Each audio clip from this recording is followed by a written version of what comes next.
We are live. Welcome back, ladies and gentlemen. I am one of your co-hosts, Blake Ruffino, and two, I don't know if it's my left or my right. I guess it would be on this version, my left, my great co-host and former Saints wide receiver, and so many other team wide receivers. The man, the myth, the viral legend himself, Terrence TC Copper or Cop.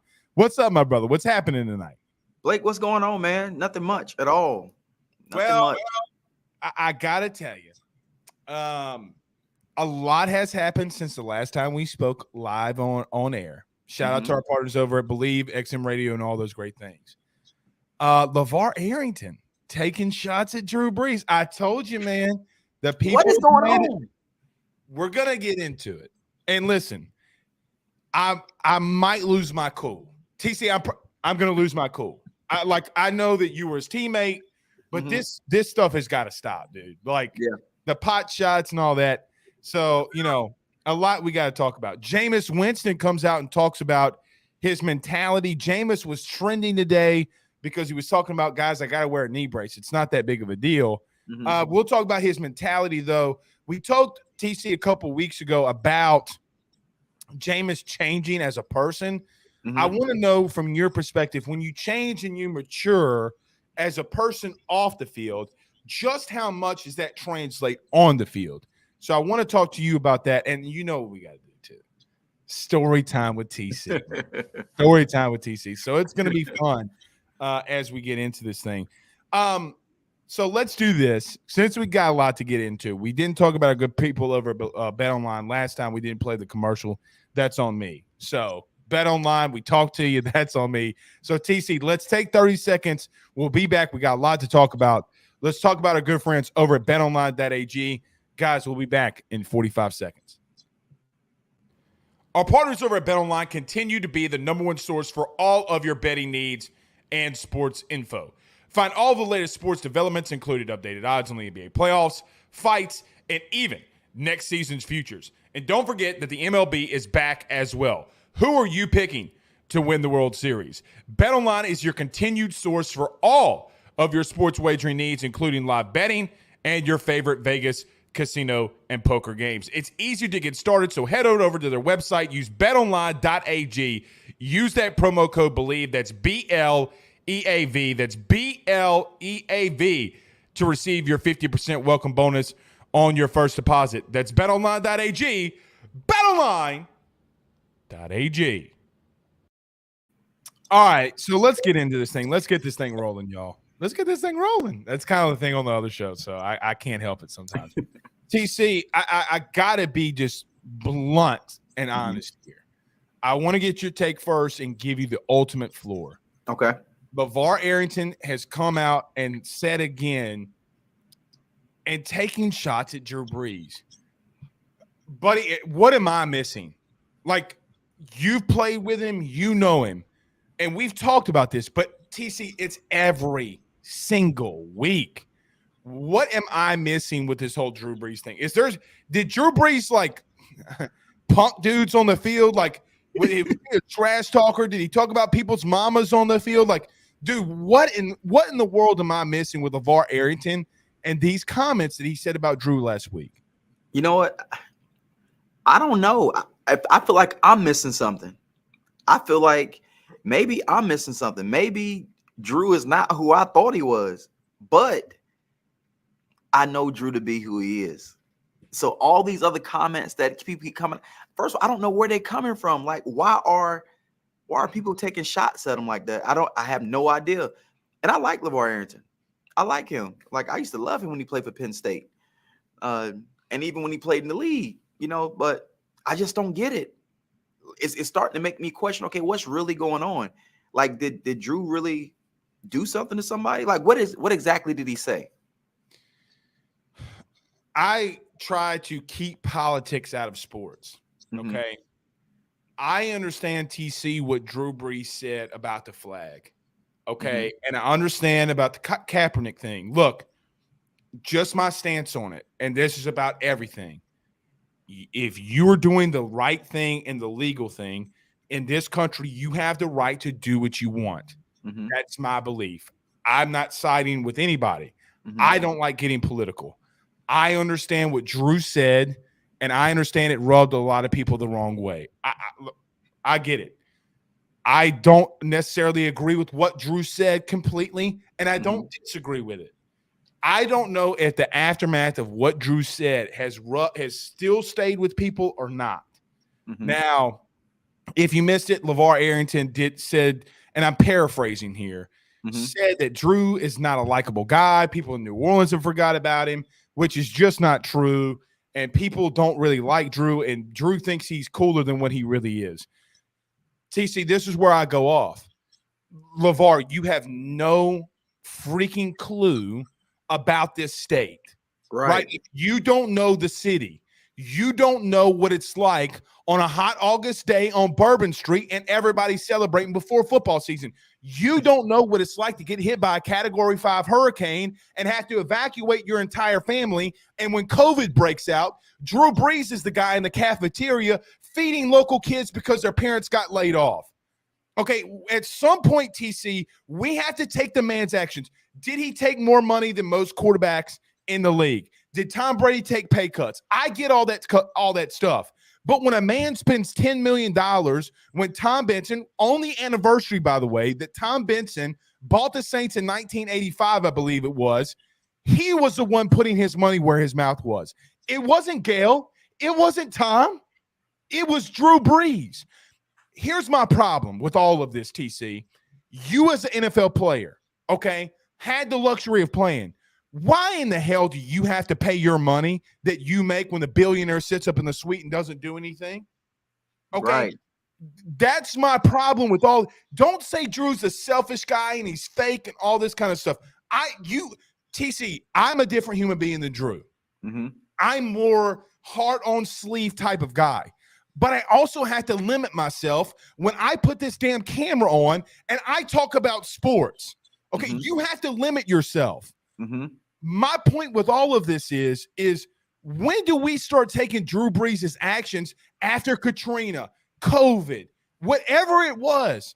He was a guy up front. I understand the pass with the flag. I get it. But I'm not letting all of that one statement with Drew translate to everything that he's done. Where am I off in any of this, TC? Please tell me if I'm off. You're hitting it right on the head. And for me, I feel like that is why a lot of his backlash is coming, is from the comments he's made during, when we was kneeling down during the national anthem, those type things. It got to be coming from that. And even on that note, not to get political with it, to me, I feel like Drew just didn't understand the whole thing behind the kneeling for the national anthem. I think he's just looking at it from, he felt like it was disrespectful to the national anthem, but not understanding the meaning behind what we was doing. It wasn't to disrespect the national anthem. It wasn't to do that, but he didn't understand the whole process behind of why we was doing it. And you have to realize, and I'm not taking up for Drew at all, but Drew is a huge military guy. Like I'm talking about, he's a military guy. Like in the locker room, his book bag he carries stuff around in is a army fatigue book bag. So Drew he's real strong when it comes to military and how you feel about the military. He have a lot of passion about the military. So I get why he thought and was thinking that, but of course, until he got understanding of it, he's going to think that way. But once he got understanding of it, he apologized and we moved on from it.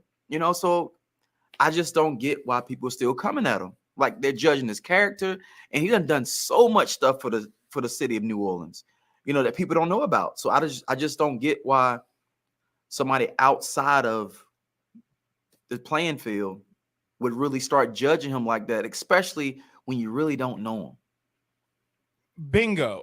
And look, I don't know LeVar Arrington's heart. I don't know LeVar Arrington.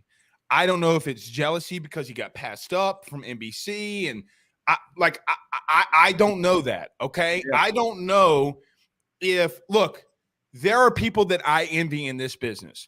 TC, we do this podcast because we want to go somewhere. Let's not kid our audience or kid ourselves. Right. We want to be somewhere. Right. We're aspiring to be something. But I understand when Tom Brady gets $375 million to go to Fox and he's still playing, I'm not Tom Brady, right? Like, I am not Tom Brady. Here's the thing with Drew. I don't understand where people are saying that he's bad on the drawing board at a Notre Dame game. I went back and watched, okay, because he was with NBC calling Notre Dame. Obviously, in our other show with the LSU show, I watched a lot of Brian Kelly at Notre Dame. Mm-hmm. There is not a man on the drawing board better than Drew Brees. Now, does a Tony Romo articulate it better? Sure. Right. But he can be better at that. Okay. There's been people that have been really bad. Booger McFarland, my biggest idol growing up, was horrible in the booth. There's not, if you sit down and you talk to Booger like I have, there's not a man that knows interior offense and defensive line play better than Booger McFarland. Right. I promise you, as an offensive lineman, there's not a dude better. There really isn't. I don't know where this is coming from. And to Lavar Arrington, you went to Penn State and Jerry Sandusky was your defensive coordinator and you stuck up for Joe Paterno. So before you start taking personal shots at Drew, you better make sure that there's no skeletons in your closet, and you better make sure there's no damn skeletons in Penn State's closet, and then you're defending it going on your blog. See, two people can do this thing, and Drew's not going to be the guy that comes after somebody. So excuse me, Lavar Arrington, for saying don't stick up for your DC. Look, you hit it on the head. Look, I'm getting spicy. But TC, here's the thing and look, this is what this podcast is about. You're a player, okay? And then I'll start shutting up and letting you talk. But you're a player. What you did on the field impacted me in 2005, 2006, when I remember, TC, we were out of electricity for a month. We were out of brother, I'm eating MREs, single mom household. Can't get in touch with my dad, okay? There's no cell phones aren't the biggest thing back then. Remember 2005? I had a flip phone Razor. Okay. Can't get in touch with my dad. Can't get in touch with people. What you guys did in 2016 against Atlanta makes a kid like me, a 15-year-old kid, emotional. Emotional. So when you target one of our own, TC, you included, you better come with the facts. I was about to curse. Sorry, XM Radio, but you better come with the facts, because what you guys did on that night will live with me forever. TC, I got in the studio. We have a picture of you and Drew. This one, which, by the way, can I get your autograph? We got this one, TC. We got this. Everybody listening, okay? This is what's hanging up in the studio. If you're listening to us on XM or the audio podcast, it's Drew Brees and my man TC high-fiving. That's what this means. It's still a kid's game, bro. Right. So when you're attacking someone that affected someone in a city and you're attacking the man's character, if you want to say that Drew Brees was never MVP worthy, whatever. Attack him on the field. Yeah. I'm not going to make a lack of judgment for what he said on one thing where he didn't understand. Mike Thomas said it best.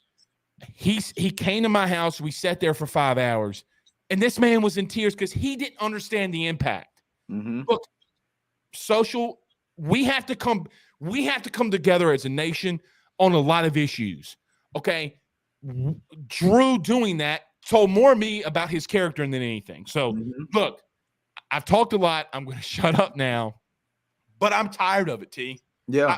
I'm just tired of it, man. Yeah, but you hitting everything on the head. Like, everything you're saying, it's like I can't even follow it up, because you're saying exactly what everybody feeling. I don't think Lavar understand how much Drew is loved in New Orleans. I don't think you understand that.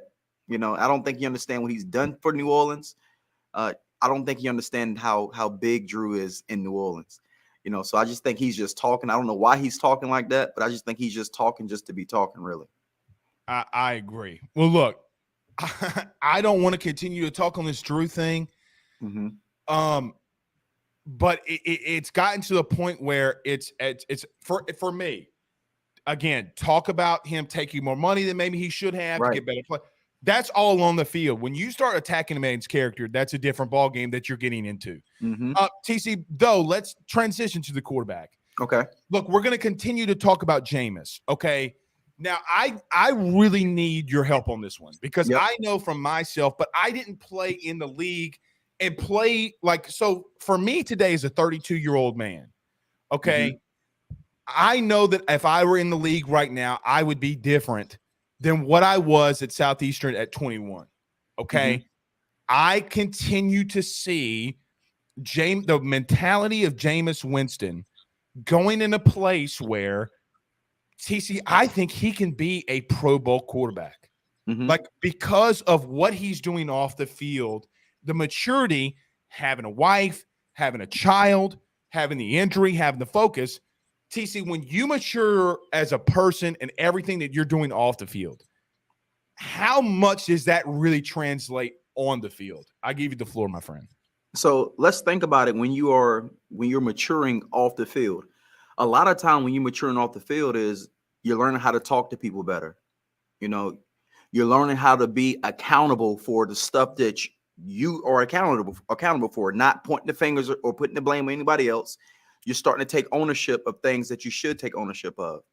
Like say, you're starting to understand how to lead other people because you're maturing in that way. So it translates perfectly from you maturing off the field to now, because guess what? You're a leader off the field to your family. When you get to that team, you're the leader of that team as well, especially when you're at the quarterback position. So him maturing off the field definitely would translate on the field, because all the things that you're working on off the field to mature, and the things that have matured you, is maturing you as a person individually, and how you interact with other people, how you handle other people, how you're able to talk to other people without maybe having, being upset about or taking something personal. You learn how to step back and not take it personal and understand what they're saying and not how they're saying. So it's a lot of stuff that happens when you mature off the field. And it correlates directly to when you're trying to lead a football team, because you got to know how to talk to people. You got to know how to lead everybody, and everybody's different on the team. Nobody's different. I can't talk to one player the way I'm going to talk to another player if I have to, because for one, his background is different. So when you talk one player that may come from a different background, he may view that differently or take it differently from you because of his background, compared to another guy that may be used to getting talked to like that, and he can take it differently. So being a leader is all about understanding the people that you're leading, and everybody is different. So when you're leading, of course, overall, you're going to lead kind of the same, but when it comes to the individuals that you're actually approaching and talking, you have to understand how to handle those guys. And by him maturing off the field, that's going to help him even more. So I'm excited for him. I'm excited for this year. I think he has the potential to be a Pro Bowl quarterback. Even if he didn't mature off the field, he still had the potential to be a Pro Bowl quarterback. Agreed. Yeah, he's a great player. Before he got injured, truthfully, he was on the pace to be a Pro Bowl quarterback before he got injured. So I mean, that's always been there. But now, with his leadership and him maturing off the field, I think that's going to help the team prosper, not just on the field, but in that locker room and when it comes to adversity. If he would have had, and I'm doing the quick math in my head, I could be off, so don't judge people listening, because people on social media, Blake's wrong on his math. He got public school education. Well, I do. He was on the pace for 32 to 35 touchdowns and 5 to 6 interceptions. That is Pro Bowl worthy. Okay. Yeah. Now, in that, and TC, we talk about this too. Young quarterbacks, especially the quarterback position, I still think that the best game outside of Green Bay was the Washington, I was about to say Redskins, but the Washington Commanders football team, whatever you want to call them. But he only threw for 50%, but he had 4 touchdowns and a pick. Not getting rattled when your wide receivers are dropping passes is a form of leadership. Okay, meaning when you have a wide open post route in the back of the end zone and a wide receiver, a young wide receiver, is worried about the goalpost and doesn't secure the catch, that can be frustrating when you're down by 6. Right. Again, you can make the argument you can't make that throw. He's right there. I mean, look, regardless, you come back out the next play and you throw a touchdown. My point being is I believe, and look, people that didn't get to the level that you did, TC, always reminisce on if I had the mental capacity that I had today, that I had when I last played, things would have been different. And I think that, and we're seeing, and as the saying goes, in living color, and not in the black and white, but in the living color, we are seeing because if he does throw 30 touchdowns and 10 interceptions, hell, if he throws 30 touchdowns and 15 interceptions, I don't know if you can't say that is a huge progression. If he does that, you're a playoff team. And that's where this team needs to be led. Now, when we talk about Jameis and we talk about this offense, I don't know, TC, how much have you seen, but we're seeing a lot from Chris Olave, the first round overall pick, Ohio State. You said something last week, which I've been thinking about this all Memorial Day weekend. You said last week that you didn't know any better from Todd Haley on how things were supposed to go to, when you went elsewhere.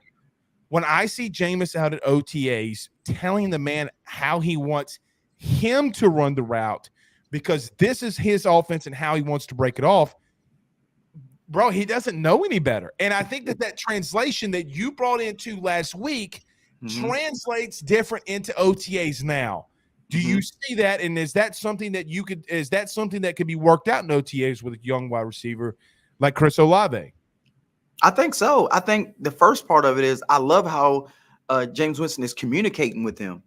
When it comes to, this is how I want this route ran. All that's part of building relationships. And we all know as a relationship is all about dialogue. So I'm communicating with you, you communicate with me. That's how we form a relationship, and so that is how a quarterback and their receivers start to build that relationship. Just communicating about, okay, this is what I like. I don't like this. I like this, and the receiver, guess what? He's going to oblige and he's going to do whatever that quarterback is telling him to do. He will make the adjustment. If Jameis Winston wants you to come out of your break like this, then that's how he's going to come out of the break. And truthfully, that is how receiver coaches teach their players, their receivers. Listen, we're going to coach you up, but do what the quarterback say. Once he get on the field, once they're playing, if the quarterback wants you to break it a certain way, that's how you break it. So of course he's going to listen to the receiver coach and do everything the receiver coach teaching him to do. And he's going to have his own arsenal, how he do certain things. But there's certain things that your quarterback wants you to do a certain way. And you have to be able to do it and not be like, I'm not doing that. I'll do it my way. Nah, do it the way the quarterback's telling you to do it because he got to throw you the ball. If you don't want the ball, don't do it the way he's telling you to do it. So I love the fact Jameis Winston and they are communicating like that because that's how you become a special team because everybody's on the same page. And those pages, when I say the same page, those pages aren't always big pages. It's little pages like that. You know what I'm saying? It's little pages like that everybody's on one accord with as well. So that's what makes a great team. I think that comment that you just said there at the end, where I think that will be lost in translation, that we will look back on this episode late in the season, 3rd and 7, Tampa Bay on the road. Oh, damn. Why? So, for example, he's running I don't want to know whatever route, quick out, quick slant, whatever. Why did he break it off that fast? Because of that communication in OTA. What did they see now? That's a big difference. Sean Hurst brings this in, and this was something we weren't going to talk about, but we'll bring this in because he's bringing it in. Do you think the Saints need to bring in a running back with the uncertainties of Alvin Kamara case? TC, I know a lot of people say that they're not worried about it, but there's one thing that I know the best, and that is offensive run game. If there's one certainty that I have on planet Earth, it's that I like a good whiskey, that I like a good pizza, and that I know an offensive running game. Mm-hmm. TC, it scares me alive. I do. Let me tell you why. I think, and we're going to talk about breakout players, and I'm going to give a little bit of a hint. Mine's on the offensive line, okay? My breakout player, and it's going to go unnoticed, is going to be on the offensive line. Mm-hmm. But Alvin does things that normal human beings can't. Right. And I think that Mark Ingram is getting long in the tooth. Mm-hmm. We don't know who that guy's going to be yet, who takes up that role. Does that worry you? Because you talked about a couple weeks ago blocking downfield with the receivers, and that helps the play action game. That helps a lot of things. Is it worrying you a little bit that they have not signed a veteran guy? They've tried to go after Sony Michel. They've tried to go after Darrell Williams. They're trying, and they haven't completed. Does it worry you any that Alvin Kamara could be sitting out and might not be here for 6 to 8 weeks? It worries me he's going to be sitting out, but I still feel like we'll be okay. We still have to get a running back. We have to get one. I love the fact we're going after some veteran running backs. Agreed. Yeah. You're not going to find another running back that can do what Alvin can do, to be honest with you. You're not going to find it. So you need to bring somebody in that, first of all, is a good person, first of all, because you always got to worry about the locker room. Anytime you bring in a free agent in, the first thing you got to realize and understand, okay, what type of person is he? Because if you bring the wrong person into your locker room, it can mess the entire culture up. That's entire culture. Yeah, so you got to make sure they're a good person first, because that locker room is number one. Once the locker room go, if your locker room go, the team is going to fall. So you got to make sure that the person that you're bringing in there is good for the locker room. And on top of that, I hope we can get a veteran, because what's that going to do is that's going to help the younger guys. He can be able to give great leadership in that running back room to teach them certain things they may not know, and also to give them some leadership, because you more than likely you're going to have some free agents, some young free agents in there that's going to be running the ball by committee if they can get on the field. But more than likely, we're going to keep some younger guys at the running back position, I would think, even if they're just playing special teams. But you still want that veteran leadership in there just so he can have that leadership, because you're not going to find anybody that does what Kamara does. You're not going to find that guy, but you can find a guy that can come in there that may be good at certain things, but also he's a real attribute to the team when it comes to that locker room. I think they have to Moneyball it. If you've never seen the movie Moneyball, the Oakland A's, they had Jason Giambi, Pooh Bear, help me out. I forget Johnny Damon. That's it. Mm-hmm. They had Johnny Damon, and they replaced their production with multiple players on the team, and they won like 100 games. They had the longest win streak, whatever. They're going to have to do it like that, right? Yeah. Like, you're going to have to piece it together. You throwing it in the flat to Kamara is going to have to. You're going to have to find another way. You're going to have to find how to get you guys in space. Yep. With that being said, there is a potential for breakout players, and not so much the rookies. Is there a guy for you on this team that you look at and say, look, I'm really looking for this guy coming out of nowhere to have a breakout year? Is there anybody on the roster that you see? Like, you got Pete Warner, Troutman. There's so many guys on this roster. Is there anybody for you that you see that you think that we're week 6 in the season, like, hey, man, this guy might be having a Pro Bowl season? I'm not going to say a Pro Bowl season. Okay. And truthfully, what is his name?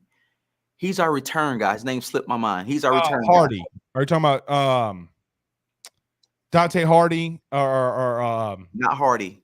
It's what's his last name? He plays receiver, but he also our return guy. Well, it was Dante Harris, but he changed it to Hardy. Well, that's him then. Yep.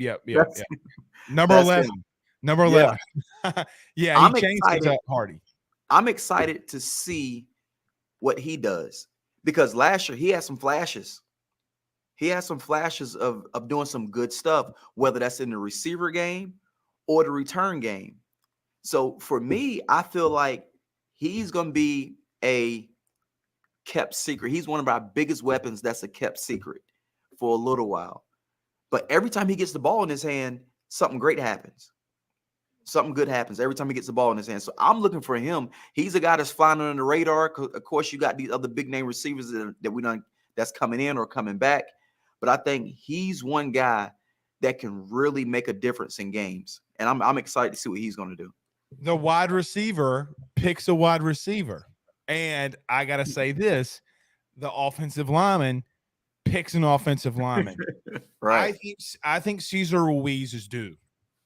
Okay. Let me throw this out there. And majority of people in sports does not understand how offensive line game is played. Mm-hmm. A lot of people, a lot of Saints fans trash Andres Pete. Okay. I understand that he gets injured a lot. I get all of that. Mm-hmm. But let me say this. When you get voted to a Pro Bowl, okay, I get that there might be maybe a guy that's kind of scratching their head. Mm-hmm. On the offensive line, it doesn't really work like that. When you have coaches and teammates and people voting for you to go in there, dog, that means to tell me that Ndamukong Suh thinks that Andres Pete can play. And if he thinks he can play, guys, he can play. Does he do some goofy things sometimes? Sure. I've also seen him go up against Fletcher Cox, who I've gone against, and dominate for 3.5 quarters. So I don't want to hear anything. Here's the thing, though. I think the Saints have a big decision. I think Cesar Ruiz, mark it down. He played center at Michigan. He was a number one center on the board. I'm not saying get rid of Eric McCoy. That's not what I'm saying. I think Cesar Ruiz is an interior lineman that can have a big season. There were flashes last year where he did things that are Pro Bowl level. Yeah. Okay. You got to move him back to his position. You got to move him back to center. I think he's the best center on your team. I don't know what they're going to do there. There's a little bit of as Lee Corso would say on College Game Day, live from ECU a couple of seasons ago, a little chatter. So with that being said, you got to move him back there. I don't know what you do at right guard. Eric, figure it out. But you have two centers on your team, and the one that you're starting is a guy that played center his entire life. The best center on your team's playing right guard, and you got to move him. Nevertheless, you got guys like Akeem Hicks going to Tampa Bay today, signing with Tampa Bay. He's going to have a lot of worry on him. But I think the offensive line will be okay. I think they'll be fine. That's my guy. Another guy that doesn't get a lot of publicity and a lot of people talk about him. Who's that? I thought Pete Warner from Ohio State had a decent year last year as a rookie. Like I thought Pete Warner came in last year, man, sideline to sideline. There were a lot of times last year. If you go back and watch the film, I think it was Tampa Bay on the 3rd and 1 when they give it to Leonard Fournette and he's literally decleating Leonard Fournette in the hole. Right. That's a guy that I look at. I look at Pete Warner as, okay, you drafted an Ohio State guy for a reason. He's another guy that I might look at. Is there anybody defensively, TC, that you're looking at that you really like as a wide receiver, DB room? Is there anybody out there that you look and just say, I know Tyrann Mathieu, but a lot of guy that doesn't get a lot of praise is PJ Williams, who won you a game against Tampa Bay last year. I think maybe with some comfortability on his contract, maybe he can be doing some good things. You know what? I like our middle linebacker. Demario Davis, baby. I like Davis. To me, he's a headhunter. He's physical. I think he got the recognition, some of the recognition he deserved last year, but I think he is really the staple point of that when it comes to the run defense. No doubt. When it comes to the run defense, he's tough, man. That's why I'm looking for another breakout year when it comes to the linebacker position on the defensive end.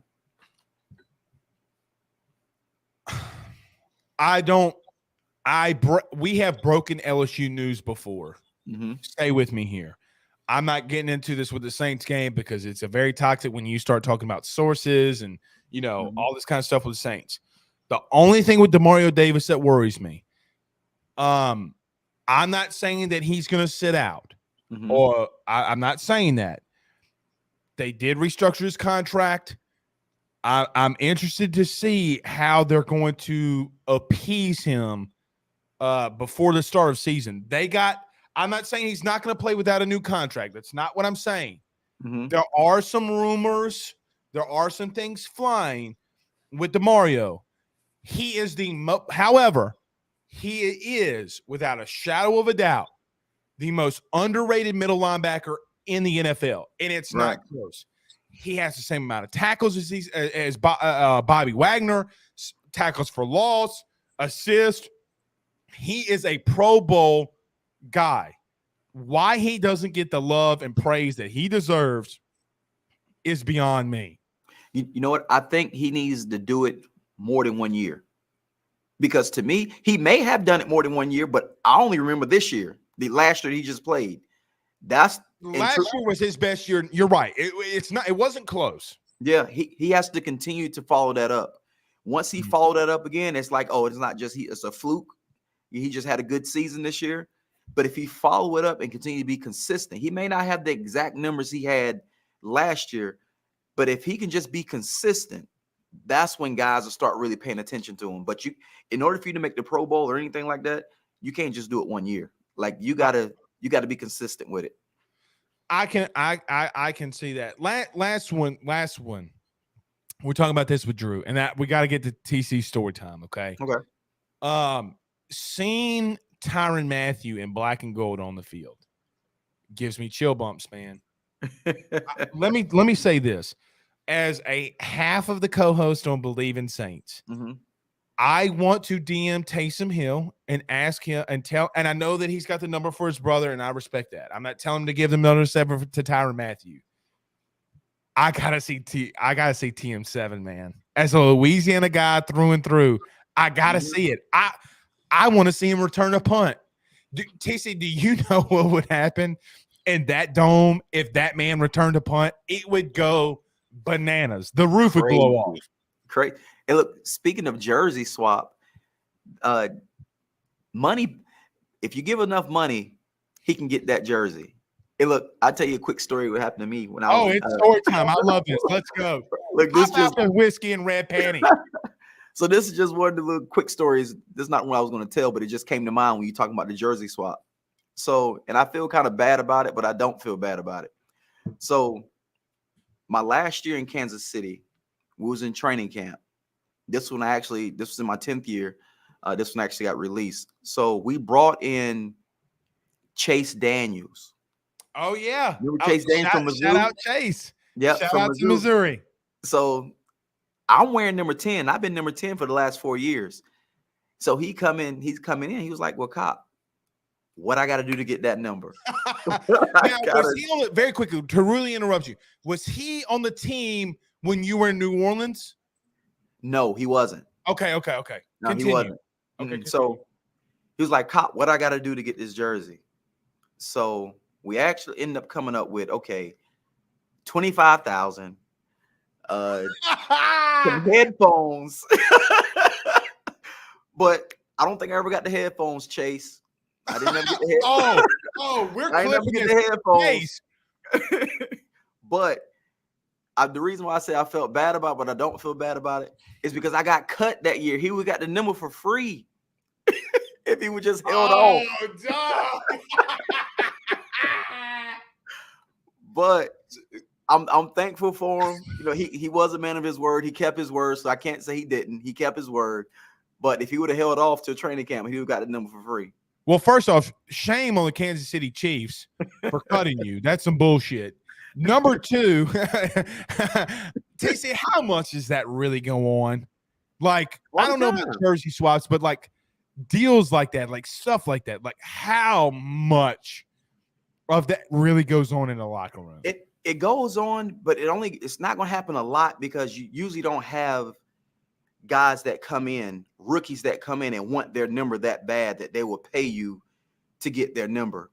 Not as a rookie. Now, the amount of money these rookies making now, or the amount of money that's being thrown at guys now, you know, a rookie may do it, but usually that doesn't happen. I give you another prime example. When I was in Dallas, I was number 16 when I was in Dallas, when I first got to Dallas.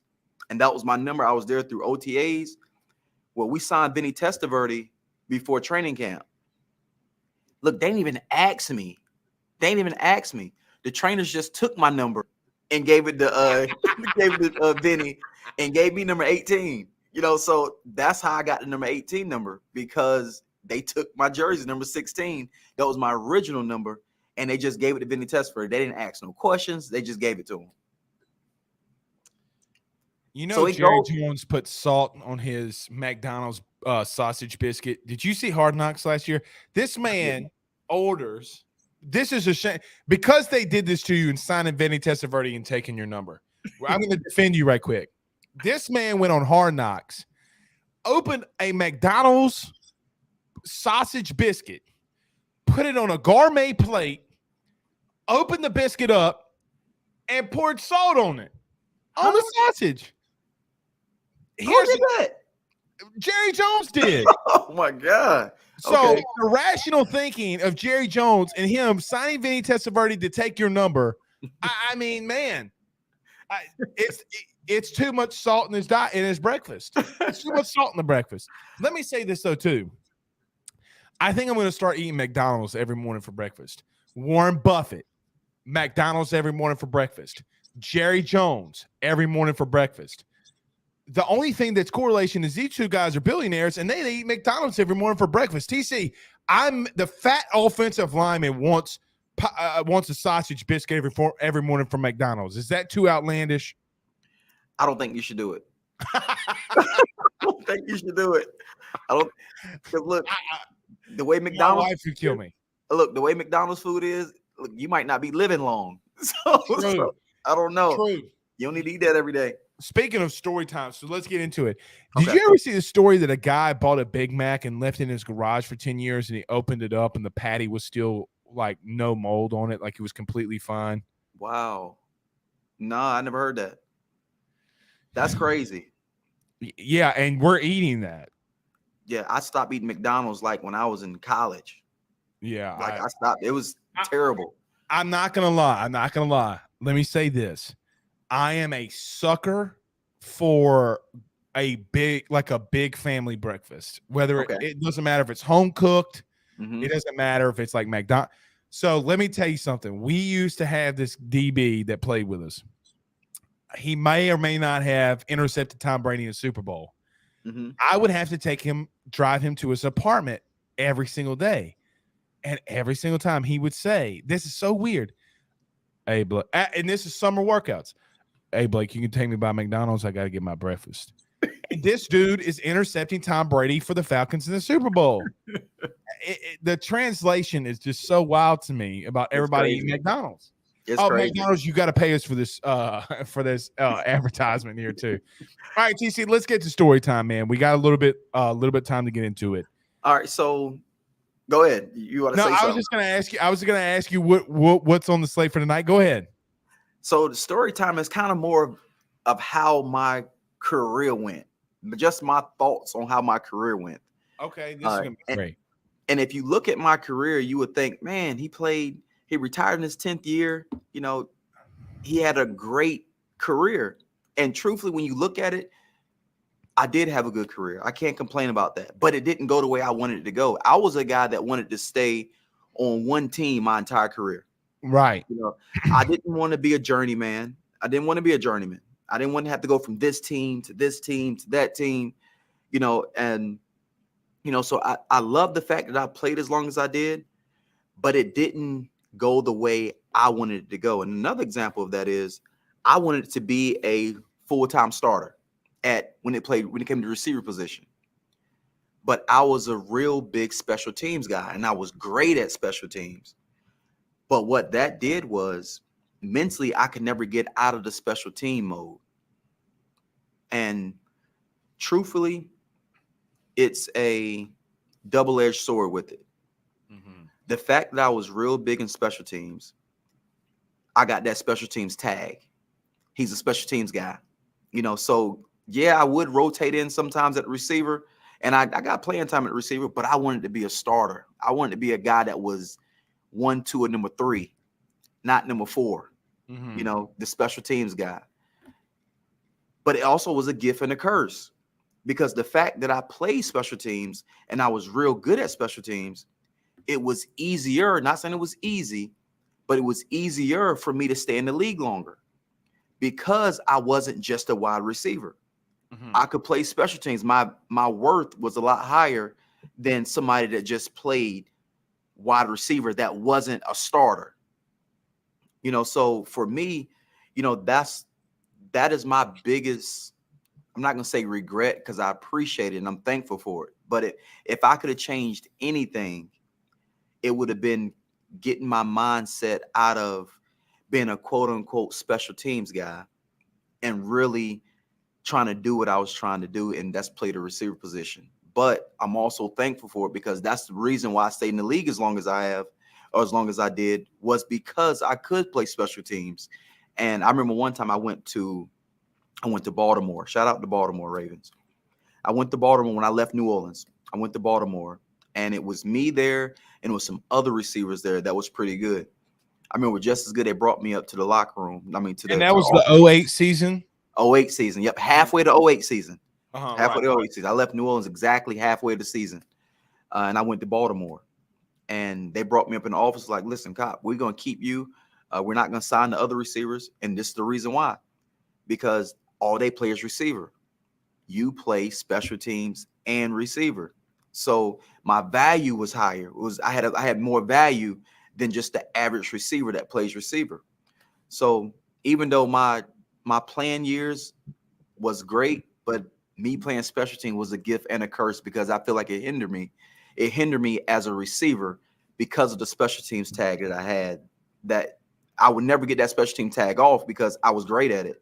I was great at playing special teams, but I wanted it to be more than just a special teams guy. So that's kind of my story and how my career went with it when it comes to how I felt about my career. I loved my career, had a great career. But I love the fact that I was a special teams guy because it kept me in the league as long as it did. And the fact that I was able to go on multiple teams, so I'm appreciative of that as well. But I really wanted to stick with one team, and I really wanted to not necessarily have a special teams tag on me and be able to actually play the receiver position more than what I did. I played the position a lot, but I still had that special teams tag on me. So that's kind of my story about my career. RJ says, which team did you want to stay on, TC, and why is it the New Orleans Saints, and why is Louisiana the best state in the country? So Louisiana is the best state in the country. It is, but I love New Orleans. I wish I could have stayed in New Orleans. And before I tell you that, I loved everywhere I played at. Don't get me wrong. I loved everywhere I played at when I was in Dallas, when I was in New Orleans, when I was in Kansas City and Baltimore. But I was different because I played in leagues 10 years. But I was different every team I was with. And when I say different, maturity-wise. So when I was young. There's that word again. Yeah, when I was young, women, just having a good time, I love Dallas. And even when I got to New Orleans, it's kind of the same thing. I love New Orleans. I love the culture. I got a chance to know the people, in New Orleans, because I actually met some people that actually stayed in New Orleans, and they showed me around and actually really taught me the culture of New Orleans. So I wasn't just usually when you play on an NFL team, the only people you hang with is guys in the locker room because you don't really know a lot of outside people. Right.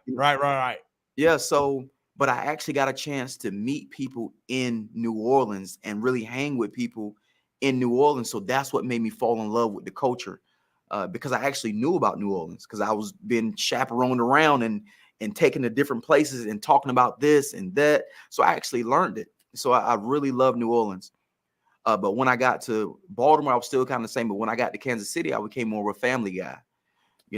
Kansas City was more of a place where you could raise your family. Not saying New Orleans or any other places wasn't, but I was just in a different mind frame when I got to Kansas City, maturity wise. So when I got to Kansas City, I love Kansas City. So everywhere I was at, I loved it, But what was the question? I got on a little rant. What was the question you asked? Oh, no, you answered it while I'm kicking my camera. I think you said which one. I added that. I was just messing. Yeah, I added that. He didn't ask that question. I was just messing. But let me ask this, TC, and we'll get to this last one. I remember as a kid, I say kid, teenager. you catching multiple touchdowns in New Orleans, right? Mm-hmm. What was your favorite? I mean, I remember, what was it, Atlanta? The big Atlanta touchdown or catch.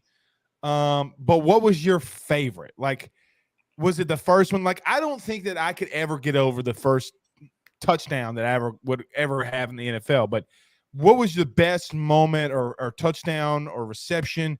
And by the way, I remember Sean Payton giving you a rush. So, with that being said, for like a first down, what was the best touchdown or sports moment that you've had in your career? Man, that's crazy. In the NFL? Let's go NFL. Yeah, Let's go go NFL. NFL. Because I feel like at ECU, y'all just put up so many damn points that, like, oh, well, I remember I scored 77 touchdowns in this one game against Southern Methodist, like SMU. Shout out Eric Dickerson or something. You know, but NFL, what? so I'm thinking, let me think. Gosh, that's a good question. I'm probably gonna have to go with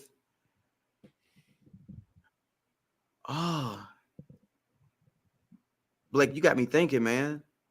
Well, this might be something that we're gonna have to like sit on, and then the next episode we gotta sit on this, Blake. I gotta really think about it. Okay. I gotta think about it. Yeah. All right, let me ask you this then very quickly to answer this last question. Yep. Do you think that a guy like Sean Payton played you? I mean, because look, TC, and I don't mean this in any kind of a way at all. No, go ahead. But Sean Payton do you think that Sean played you so much? Because we don't see like Slater in New England. He's never, to this day, I think the stat was he's only lined up at wide receiver in New England twice. Dang. Twice. Okay, so he's played special teams, and dude, he's on the 53-man roster as a wide receiver only on special teams. Mm-hmm. Do you think, though, in your conversation about your career, do you think Sean played you as much at wide receiver due to the effort and the determination that you had on special teams? I don't think so, because if you can't play wide receiver, you're not going to play wide receiver. Probably like Slater in a sense. I mean, I'm not knocking Slater because, like I say, he's a special teams guy, and I'm a special teams guy, so I'm not going to knock him. But I also can say, and I done said this before, I felt like I was the best number 4 receiver in the NFL. I felt like because I could play the receiver position, and I was a dog on special teams. You know, but even though I had the special teams tag, I felt like I still was the best 4th receiver in the NFL. And how I kind of rated that was look at receiver production from any other 4th receiver in the NFL during the years I was playing, and also look at their special teams production by any 4th receiver in the league. And I felt like I was the best number 4 receiver in the NFL that ever played. Not even say ever played, but the years I was playing, I felt like I was the best number 4 receiver. Because usually your number 4 receivers, they're not starters. They're special teams guys, but they will rotate in at receiver as well. You know, so I just kind of looked at how I did as a receiver and looked at kind of compared it to other 4th receivers in the league and how they matched up special teams wise, how I matched up special teams wise. I felt like I was the best one in the league, the number 4 receiver. So I feel like that's the reason why I played receiver, was because I could actually play receiver. I wasn't just a special teams guy, but I did have the special teams tag because I was good at it. Look, you've done something that half of 1% of the world's done. Okay. And I'm envious regardless. So nevertheless, listen, I kind of want, this is for now, but look, we're almost an hour in, so we're going to save this, but I'm going to say this. I am addicted to the Peyton Manning play, like Peyton's Places, the ESPN Plus thing, him going around the NFL. Dude, I'm a football junkie. And Peyton, I'm not going to spoil it for ESPN Plus, but this will show you how deep the Believe in Saints sources go. Mm-hmm. He may or may not have a wide receiver that only played special team on Peyton's Places this year. And the emotional thing that the player is going to say in that I think is going to transition what people think about receivers and them playing special teams. I'm going to leave it. I'm going to leave it at that. I'm not going to say I know who the player is or not. To everybody listening, wink. But Terrence, again, and I'm using your government biblical name, I think it's going to show what you went through in a part where nobody else sees it. So I appreciate that story, and I think it is huge. All right. We got to save content for Thursday. Okay? Definitely. All right, guys. We will see y'all soon. Everybody hit the like and share. We appreciate everyone. We will see y'all soon. I'm Blake Ruffino. Follow us on Twitter. Follow TC at TCOP10. I almost put you said this TCOP10. TCOPper10. And we'll see you guys again Thursday. Peace out, Girl Scouts. Shout out to XM Radio and BetOnline.ag.